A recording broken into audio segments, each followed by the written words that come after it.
Hey everybody, it's Kate Snow. I'm going to be anchoring as usual tonight, NBC Nightly News, and we have a lot of news to cover, including an update from the administration late in the afternoon. I really want to know what you're concerned about, what you want to know more about. What questions do you have? Dr. John Torres will be with me on set, so send back your questions here on social media. We'll try to get to as many as we can. Thanks for watching. Hey everybody, Kate Snow here. Dr. John Torres, our amazing medical contributor who has been with me through the entire nightly news broadcast on the East Coast. We kept him around because we got so many questions from you, from people on Facebook, on Twitter, on Instagram. And they always ask great questions. I know the questions that we think of, but they always ask questions that we don't think of. Let's tackle some of these. Jennifer in Wisconsin, and a lot of people are asking about Monday morning work. She says, I'd like to get recommendations from experts regarding my attendance at work. My company of 200 employees, working mainly in cubicles, has decided to halt travel but stay open. Should I go in, or do I do what I can to encourage more acceptance of working from home or take a sick day? And a lot of companies are doing that, right? Having people work at home. Those are companies that are typically set up for people to work at home where they can do it very quickly. The problem comes in the companies that don't have that ability. If you have underlying medical conditions, or if you're elderly, underlying medical conditions, the three main ones are heart disease, lung disease, or diabetes, or if you're 65 or above, then you want to think twice about, do you want to go into work at this point, and talk to your employer about it. I'm in high risk category. Otherwise, if you can get that social distancing, if you can get 6 feet at work, then I think it's okay to go into work. If you can't get that 6 feet, I think you need to talk to them and say, hey, is there a way we can arrange desks a little bit so that we can get that distance? Okay, and we're walking around even here with, I'm using a Kleenex to open doors. Kleenex to open doors, hand sanitizer, wash your hands, all those stuff we normally talk about. And you and I are not and if 6 feet if you're sick, it's important you stay home. Yeah, okay, thank you. Anne asks, is it safe to eat fresh produce raw? A lot of questions about, groceries. So when it comes to produce, fruits and vegetables, we mainly think of the foodborne illnesses we talk about, E. coli, Shigella, Listeria, those types of things that cause the diarrhea and stomach issues.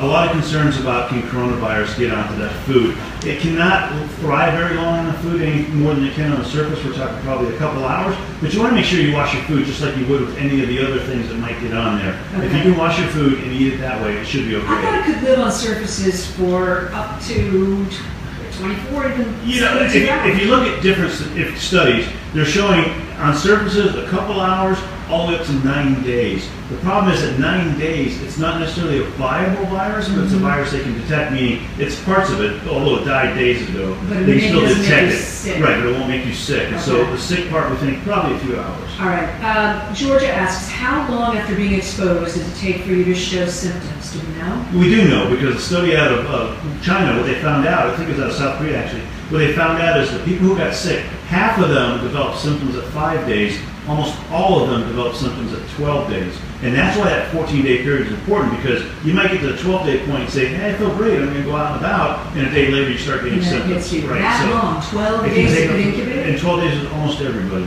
What specific age and underlying health condition is most at risk? You sort of answered this a few minutes ago. So the biggest underlying health conditions, obviously if you have immune system issues, you've gone through chemotherapy, you have immune problems to begin with, that puts you in a high category. But so do people who have lung disease, heart disease, or diabetes. High blood pressure looks like it's one as well, becoming one of the risk factors. And age, 65 and above seems to be the big age. On top of that, another big risk factor, smoking.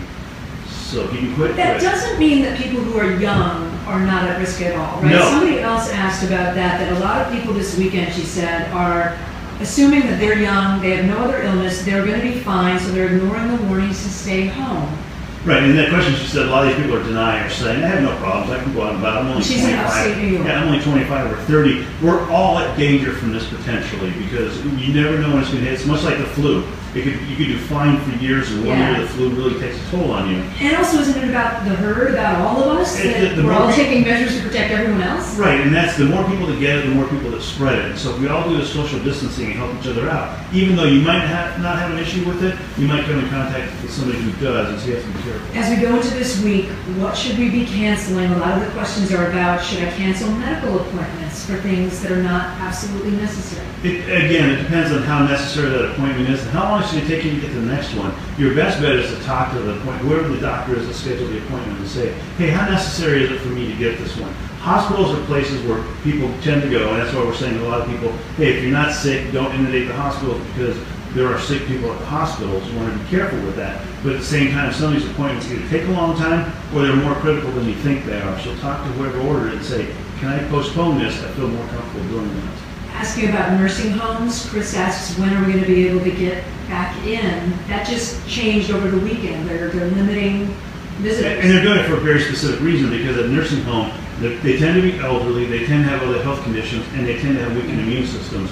All three of those put them at higher risk, and so what they're saying is, hey, just for a while, let's go ahead and get them. We don't know how long. We don't know how long, and that's a big thing. But, of course, you have to remember that the people in nursing homes do want visitors, so you can do Skype, you can do FaceTime, you can do phone calls, those types of things. Vicki says, if your own health is compromised, should you allow visitors into the home? I'm going to guess no. No, and it depends what your compromised health is. If it's just something where you have, some general issue, you've gone through surgery, you're recovering great, not a problem. If on the other hand, you have some of the risk factors we talked about, especially if you're elderly, think twice about that. Is pregnancy a risk factor? Pregnancy right now, it looks like from the limited studies they've had, and they did most of these in China, the pregnant women didn't have any higher risk of getting it or getting complications from it than everybody else. And it didn't seem to pass on to the fetus, and it wasn't in breast milk.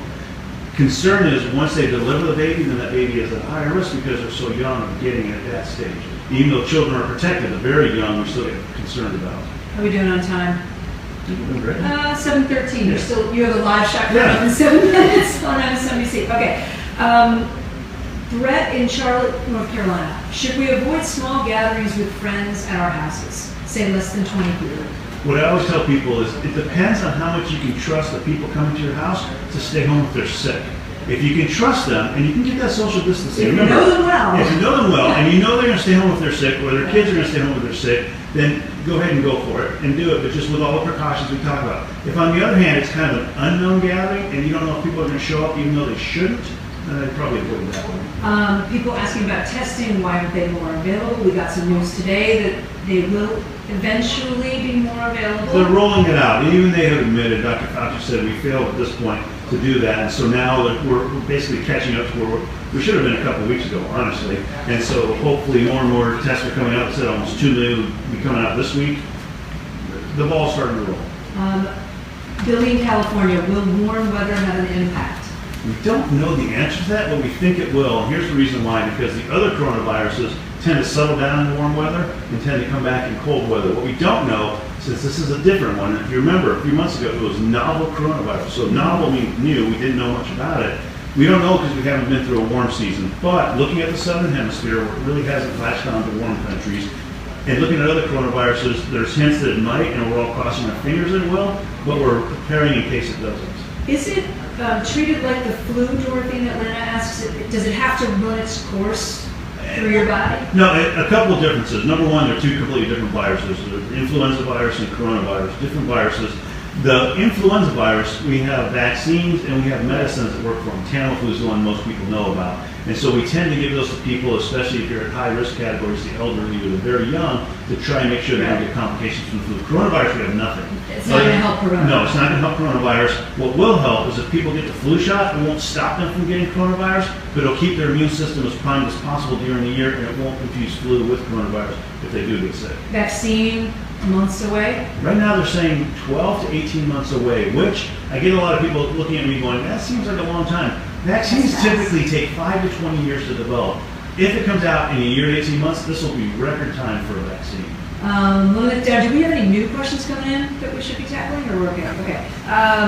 Robert in Wisconsin, how prevalent is recurrence of the virus? We talked about this on Right, air. and what's happened is the reason we're getting this question is because there have been some people who tested positive for the virus, tested negative, and then tested positive again. So people are like, wait a minute, it went away and it came back. It did. What they think happened is that test in the middle was a bad test. False negative. Right, it was a false negative, and so they're saying Once you have it, you have antibodies, and you're not going to get it. once you have it, it goes away. You have antibodies for it. We just don't know how long that protection is going to be. We think a year or more. Do we know how many or what percentage of cases have recovered at this point? Yeah, in South Korea, I believe it is. No, I'm sorry, in China, they've released 70% of people already from the hospitals who have had it. And so they're down to just that last 30%. And these are the critical people they put in the hospital. That's good news. Yeah, that's good news. The vast majority of people recover from it. I think it's around 8% that still have issues and have to go through more care. And but again, fatalities, we don't know the exact number, but it's low. yeah, it's low. Most people are looking under 1, maybe 0.7 in that area because we're getting more numbers in. And so once we get more numbers in, we'll be able to fine tune that. What about being around our grandchildren? Someone asked on Twitter. This is always a tough one because you want to be around your grandchildren. Your grandchildren want you to be around My them. daughter was supposed to go visit my parents Yeah. for spring break, and we canceled. And it's tough from two ends. One is you're worried about the children. The children seem to have some kind of protection from this, and we don't exactly know why, but they seem to be a little They're not protected. getting as sick. They're not getting as sick, and they're not getting it as often. But that doesn't mean they're not getting it. They can still get it. On the other hand, if they do get it, even if they have mild symptoms, they can pass it on to the grandparents. They So can you have to carry. right, you have to be careful from both aspects. So if they're sick, definitely not. If the grandparents have high risk factors, probably not. And beyond that, maybe. Okay. Let me see if I can get a couple more in. Cheryl says millions of people take immunosuppressant drugs. I'm one of them. Are we more susceptible to getting coronavirus, or is it just that we're more likely to have a severe case if we get it? Kind of a combination of the two, because people will get it and not know they have it because their immune system kicks in and gets rid of it. If you're immunosuppressed, you'll get it and your immune system really can't fight it off. So you're more likely to get it at that stage, but you're also much more likely to have complications from it because you can't fight it off. Flu shot isn't going to help you. It's not going to help with coronavirus. Pneumonia shot, Suzanne asks. Does that help you? It's going to help you from getting any kind of what we call a secondary infection. So if you get coronavirus, it makes you more susceptible to getting other things, including pneumonia, bacterial pneumonia, which is what the pneumonia shot does. However, most of the pneumonias that are in critical condition or most of the deaths aren't from that type of pneumonia. They're from a pneumonia specifically from the coronavirus itself. And so that's not going to protect you from that. So bottom line, No. no. Yeah. Okay. Last question. I'm trying to make it as complicated as I possible. know, you're doing great. I'm just sitting here. He's answering all the questions. The last thing I want to ask, can pets get the coronavirus? Because so many people are worried about dogs And it's interesting, cats. this question came because a dog tested positive in Hong Kong for coronavirus. But in Hong Kong. Wow. But what they think happened is the dog got it probably from its owners, but the dog has shown no signs or symptoms, so they don't think the dog can get anything other than get the virus, but isn't getting any kind of illness because Can of the they virus. carry? And they don't think it can spread the virus either. And Oh. so even though they get the virus, they don't think it's going to affect them, and they don't think they can spread it on anybody else. My son asked me this Yeah. morning, and I said, I think they might be able to carry, so if one of us got it, God forbid, maybe we don't touch the dog. But it's like most health experts say, number one, don't let the dog look you in the face anyway, because you probably shouldn't, but just until we get more information about Maybe this. err on the side of Right, caution. sure, side of caution. Dr. Torres, that was like a marathon. You have 1 minute to get to Excellent. MSNBC. One more elbow All right, bump. elbow bump, there you go. Thank you.